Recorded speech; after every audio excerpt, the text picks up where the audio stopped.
आज तटीय आंध्र प्रदेश के कुछ इलाकों में हो सकती है भारी बारिश। अंडमान निकोबार में भी कहीं कहीं जोरदार बारिश की संभावना। 2 दिन केरल में तो आज रायलसीमा और तटीय आंध्र प्रदेश में चलेंगी तेज हवाएं। 50 से 60 किलोमीटर प्रति घंटे रह सकती है हवाओं की रफ्तार। और 2 दिन बंगाल की खाड़ी में तो आज अंडमान सागर में हालात रहेंगे प्रतिकूल। मछुआरों को समुद्र में ना जाने की सलाह। नमस्कार, आप सभी का स्वागत मौसम खबर में। मैं हूं मुकुल शर्मा। मौसम खबर में आपको बताएंगे देश के किन हिस्सों में होगी बारिश, कहां चल सकती हैं तेज हवाएं और कैसी रहेगी तापमान की चाल। साथ ही ऐसे मौसम में किसानों के लिए क्या है विशेषज्ञों की सलाह। लेकिन आइए सबसे पहले आपको बताते हैं मौसम में क्या कुछ खास रह सकता है। जानते हैं मौसम की खास खबरें। आज तटीय आंध्र प्रदेश के कुछ इलाकों में भारी बारिश हो सकती है। 2 दिन अंडमान निकोबार द्वीप समूह में कहीं कहीं जोरदार बारिश की संभावना है। 2 दिन अंडमान निकोबार द्वीप समूह में गरज के साथ तेज हवाएं चल सकती हैं। वहीं केरल में 2 दिन कुछ जगहों पर गरज के साथ तेज हवाएं चलने की संभावना है। आज रायलसीमा और तटीय आंध्र प्रदेश में कुछ जगह गरज के साथ तेज हवाएं चल सकती हैं। इन इलाकों में हवाओं की रफ्तार 50 से 60 किलोमीटर प्रति घंटा रह सकती है। आज दक्षिण पूर्वी बंगाल की खाड़ी समेत दक्षिणी अंडमान सागर में काफी तेज हवाएं चलने का अनुमान है। वहीं कल दक्षिण बंगाल की खाड़ी के मध्यवर्ती इलाकों में भी हालात प्रतिकूल रह सकते हैं। मौसम विभाग ने फिलहाल मछुआरों को इन इलाकों में ना जाने की सलाह जारी की है। तो जाना आपने क्या कुछ खास रहेगा मौसम में। अब आइए आगे बढ़ते हैं और बात करते हैं मौसम की चाल की। जी हाँ, यानी पिछले 24 घंटों के दौरान देश के किन हिस्सों में बारिश दर्ज की गई और कहां-कहां कोहरा छाया रहा, आइए जानते हैं। तटीय आंध्र प्रदेश और रायलसीमा के अधिकतर हिस्सों में बारिश दर्ज की गई। तेलंगाना और उत्तरी आंतरिक कर्नाटक में भी कुछ जगह बादल बरसे। दक्षिण आंतरिक कर्नाटक और केरल में भी कहीं कहीं बारिश दर्ज की गई। तमिलनाडु और पुडुचेरी में भी 1-2 जगहों पर बारिश हुई। उप हिमालय पश्चिम बंगाल और सिक्किम में कहीं कहीं बारिश दर्ज की गई। पूर्वी मध्य प्रदेश, छत्तीसगढ़ और झारखंड में भी इक्का-दुक्का जगह बारिश हुई। वहीं लक्षद्वीप समेत अंडमान निकोबार द्वीप समूह में भी कहीं कहीं बारिश दर्ज की गई। असम और मेघालय की अगर बात करें तो यहाँ पर कहीं कहीं घना कोहरा छाया रहा। तमिलनाडु और पुडुचेरी में भी कुछ जगह घना कोहरा छाया रहा। मौसम खबर में आगे बढ़ते हैं। अब बात करते हैं तापमान की स्थिति की। किस राज्य में रहा सबसे अधिक तापमान और कहां-कहां रहा न्यूनतम तापमान, बताएंगे आपको। इसके साथ ही देश के बाकी हिस्सों की अगर बात की जाए क्या रही तापमान की स्थिति, आइए इसका जायजा लेते हैं। और सबसे पहले बात करते हैं अधिकतम तापमान की। कोंकण और गोवा में कुछ जगह अधिकतम तापमान सामान्य के मुकाबले 3 से 5 डिग्री सेल्सियस अधिक दर्ज किया गया। हिमाचल प्रदेश में कहीं कहीं अधिकतम तापमान सामान्य की तुलना में 3 से 5 डिग्री सेल्सियस अधिक रहा। तमिलनाडु और पुडुचेरी में भी 1-2 जगहों पर अधिकतम तापमान सामान्य से 3 से 5 डिग्री सेल्सियस अधिक यानी ऊपर दर्ज किया गया। वहीं तेलंगाना और रायलसीमा में ज्यादातर जगह तापमान सामान्य से 5 डिग्री या उससे ज्यादा नीचे फिसला। तटीय आंध्र प्रदेश में कई जगह अधिकतम तापमान सामान्य से 5 डिग्री या उससे ज्यादा की गिरावट आई। बिहार में ज्यादातर जगह तो पूर्वी मध्य प्रदेश में कहीं कहीं अधिकतम पारे में ऐसी ही कमी दर्ज की गई। छत्तीसगढ़, झारखंड, पश्चिम बंगाल और सिक्किम में कई जगह पारा सामान्य से 3 से 5 डिग्री सेल्सियस कम रहा। देश में सबसे ज्यादा तापमान कोंकण और गोवा के अलीबाग में दर्ज हुआ। यहाँ तापमान रहा 36 डिग्री सेल्सियस। तो ये तो बात हुई अधिकतम तापमान की स्थिति की। अब आइए आगे बढ़ते हैं और बात कर लेते हैं न्यूनतम तापमान की। मराठवाड़ा में अनेक जगहों पर न्यूनतम तापमान सामान्य से 5 डिग्री या उससे ज्यादा ऊपर दर्ज किया गया। मध्य महाराष्ट्र में कई जगह तो विदर्भ में कहीं कहीं न्यूनतम तापमान सामान्य से 3 से 5 डिग्री सेल्सियस अधिक रहा। बिहार और झारखंड के अधिकतर हिस्सों में भी न्यूनतम तापमान सामान्य से 3 से 5 डिग्री सेल्सियस अधिक दर्ज किया गया। असम और मेघालय में कहीं कहीं न्यूनतम तापमान सामान्य की तुलना में 3 से 5 डिग्री सेल्सियस ऊपर रहा।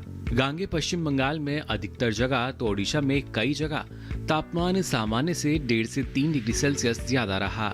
राजस्थान, मध्य प्रदेश और छत्तीसगढ़ में अनेक जगह न्यूनतम तापमान सामान्य से 1.5 से 3 डिग्री सेल्सियस ऊपर दर्ज किया गया। तेलंगाना और उत्तरी आंतरिक कर्नाटक में ज्यादातर जगह न्यूनतम तापमान सामान्य से 1.5 से 3 डिग्री सेल्सियस अधिक दर्ज हुआ।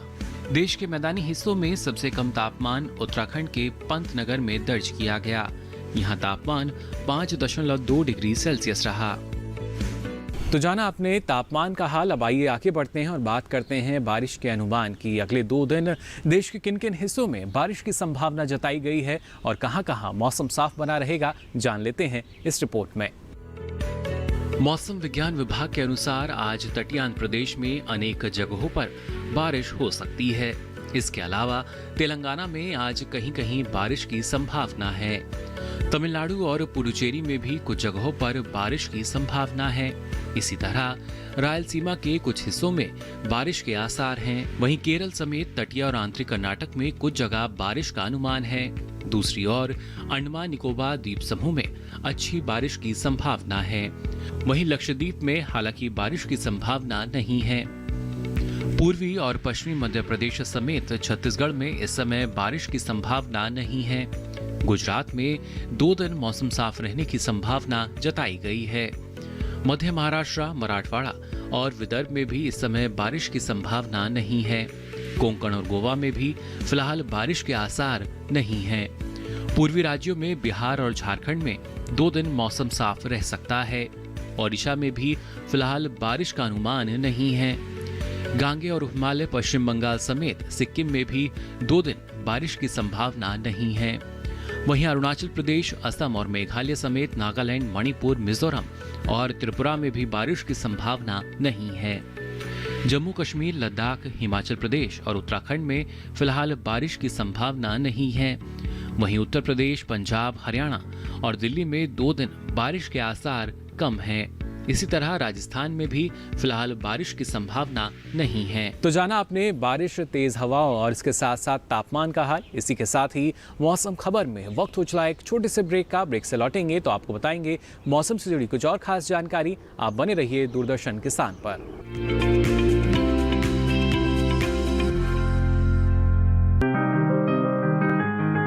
बीमारियों से कैसे बचेगी फसल,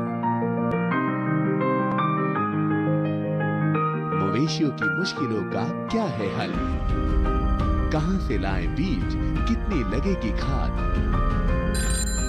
किसानों के हर फोन का विशेषज्ञ देंगे जवाब।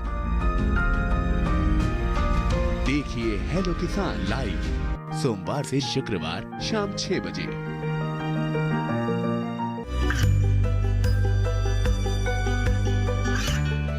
गांवों और पिछड़े क्षेत्रों में सरकारी योजनाओं की जानकारी पहुंचा। देश में कौशल और क्षमता विकास कर ग्रामीणों को सामाजिक बदलाव और विकास से जोड़ने की दूरदर्शन किसान की पहल चौपाल चर्चा देखें सोमवार से शुक्रवार सुबह 9 बजे।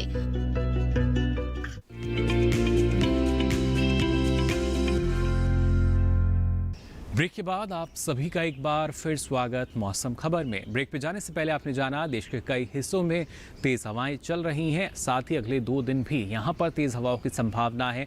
खासतौर से ऐसे में महाराष्ट्र की अगर बात की जाए, महाराष्ट्र के किसान ऐसे समय में कौन कौन से कृषि कार्य कर सकते हैं या किन किन फसलों की बुआई या रोपाई इस समय वो कर सकते हैं, आइए जान लेते हैं इस रिपोर्ट में।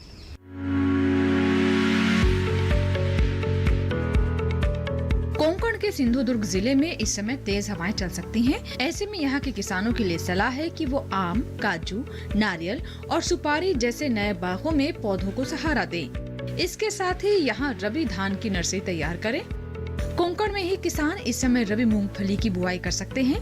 वहीं इस समय रत्नागिरी, रायगढ़ और ठाणे जिले के अलावा पालघर में भी अगले कुछ दिनों तक तेज हवाएं चल सकती हैं।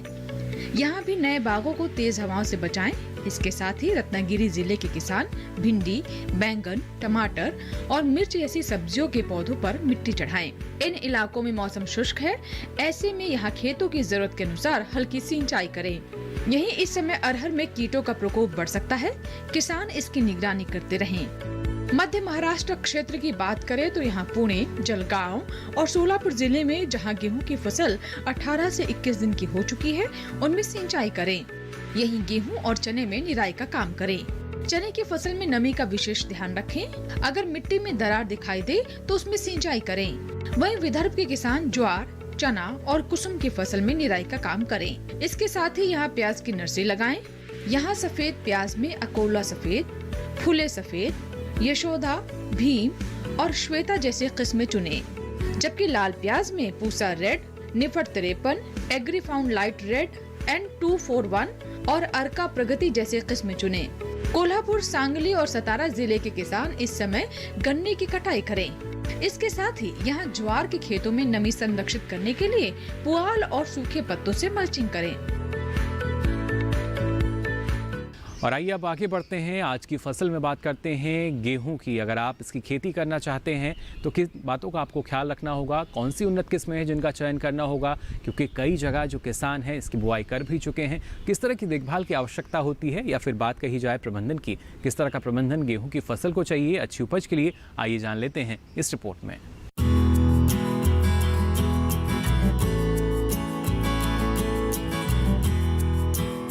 गेहूं की पैदावार के लिए बहुत ज्यादा तापमान की जरूरत नहीं पड़ती है। सूखा या जलवायु परिवर्तन इसकी पैदावार को काफी प्रभावित करते हैं।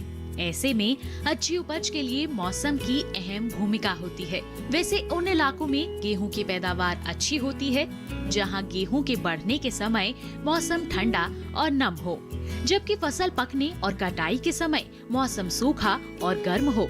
इसके बीज के अंकुरण के लिए 20 से 25 डिग्री सेल्सियस तापमान अच्छा माना जाता है, जबकि इसकी उपज के लिए 100 सेंटीमीटर से कम और 75 सेंटीमीटर से ज्यादा वर्षा की जरूरत पड़ती है। यही वजह है कि गेहूं की बुआई अक्टूबर से लेकर दिसंबर तक की जाती है। गेहूं की बुआई से पहले किसानों को कुछ बातों को ध्यान में रखना चाहिए कि जिन बीजों की वो बुआई करें वो बीज साफ, स्वस्थ और प्रमाणित हो। जहां तक सवाल मिट्टी का है तो गेहूं की खेती कई तरह की मिट्टी में की जा सकती है, लेकिन दोमट मिट्टी इसके लिए सबसे अच्छी मानी जाती है। प्रजाति का चयन क्षेत्रीय अनुकूलता और समय विशेष के अनुसार करें। इसके अलावा मिट्टी के परीक्षण के बाद सही समय पर सही विधि से संतुलित मात्रा में उर्वरकों का इस्तेमाल करें तो किसान अच्छी पैदावार ले सकते हैं। अगर गेहूं की बुआई सीड ड्रिल से की जाए तो इससे उर्वरक और बीज की बचत की जा सकती है। असिंचित गेहूं की बुआई का समय 15 अक्टूबर से 31 अक्टूबर है। हालांकि इस अवधि में बुआई तभी संभव है जब सितंबर माह में पर्याप्त वर्षा हो चुकी हो। इससे भूमि में जरूरी नमी बनी रहती है। सिंचित गेहूं के लिए नवंबर का पहला पखवाड़ा सही होता है। इसमें बीज को 2 से 3 सेंटीमीटर की गहराई में बोना चाहिए, जिससे अंकुरण के लिए पर्याप्त नमी मिलती रहे। कतारों से कतारों की दूरी 20 सेंटीमीटर रखना चाहिए। इसके लिए बीज की मात्रा औसतन 100 किलोग्राम प्रति हेक्टेयर सही रहती है। वहीं 15 से 20 दिसंबर तक पछेती किस्मों की बुआई जरूर पूरी कर लेनी चाहिए। इसकी बुआई के लिए औसतन 125 किलो बीज की जरूरत होती है। इसमें कतार की दूरी 18 सेंटीमीटर रखें।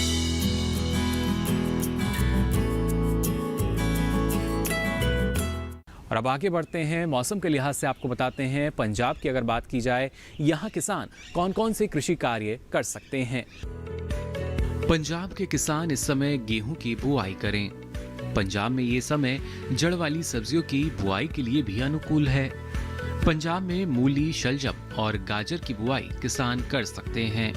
गाजर और मूली के लिए 4 किलोग्राम प्रति एकड़ की दर से बुआई करें। पंजाब के किसान टमाटर और बैंगन की नर्सरी लगाएं। पंजाब में इस समय मटर की बुआई किसान कर सकते हैं। पंजाब के किसान प्याज की नर्सरी लगाने का काम पूरा करें। पंजाब में सदाबहार फलों के बाग लगाने के लिए ये समय अच्छा है।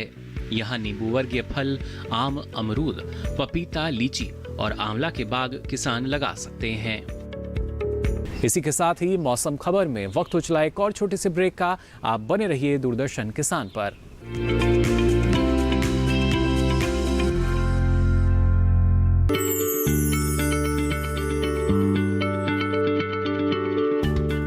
आप किसी बीमारी से परेशान हैं? चाहते हैं डॉक्टर की सलाह? तो हम हैं आपके साथ। बताएंगे आपको जीने की राह। समस्याएं आपकी, समाधान देश के मशहूर विशेषज्ञों के। घर बैठे बात करें देश के जाने माने डॉक्टरों से। हमारे लाइव प्रोग्राम स्वस्थ किसान में हर शनिवार शाम 6 बजे से 7 बजे तक। ये कामयाबी है अन्नदाता की। ये कहानी है खेत और खलिहानों की। कैसे करें अपने पशुओं की देखभाल, जानिए गांव-गांव के किसानों का हाल। देखिए गांव किसान सोमवार से शुक्रवार दोपहर 12 बजे सिर्फ डीडी किसान पर।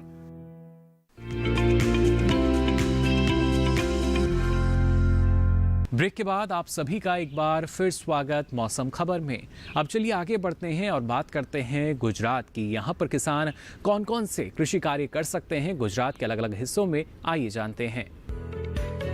दक्षिणी गुजरात में खरीफ फसलों की कटाई के बाद खेत को तैयार करें। दक्षिणी गुजरात में जल्द से जल्द सेम, चना और मूंग की बुआई करें। दक्षिणी गुजरात में फसलों में जरूरत के अनुसार सिंचाई करें। गुजरात के वलसाड जिले में जल्द से जल्द अरहर की बुआई कर लें। वलसाड जिले में ही किसान काबुली चने की बुआई भी कर लें। गुजरात के किसान इस समय सेम की बुआई भी कर सकते हैं। गुजरात में टमाटर, मिर्च और बैंगन को कीट और रोगों से जरूर बचाएं। गुजरात में गेहूं की बुआई के लिए किसान खेतों को तैयार कर लें। गुजरात में धान की कटाई के बाद उसे अच्छी तरह से सुखाएं।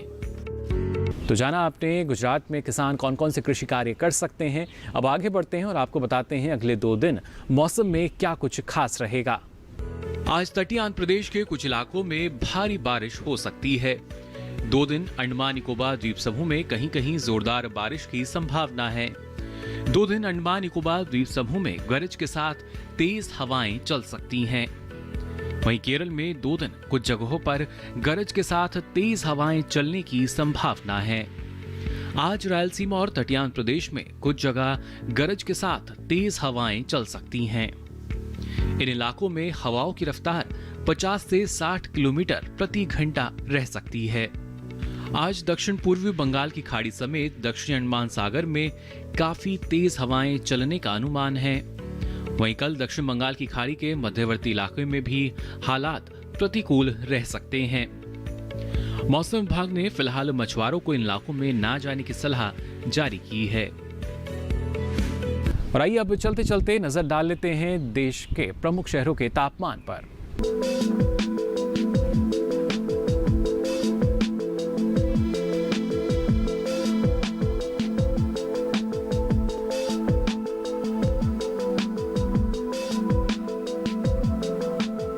तो फिलहाल के लिए मौसम खबर में बस इतना ही। मौसम की ताज़ा जानकारी और कृषि सलाह के साथ फिर होंगे हाजिर। तब तक के लिए दीजिए इजाजत। नमस्कार।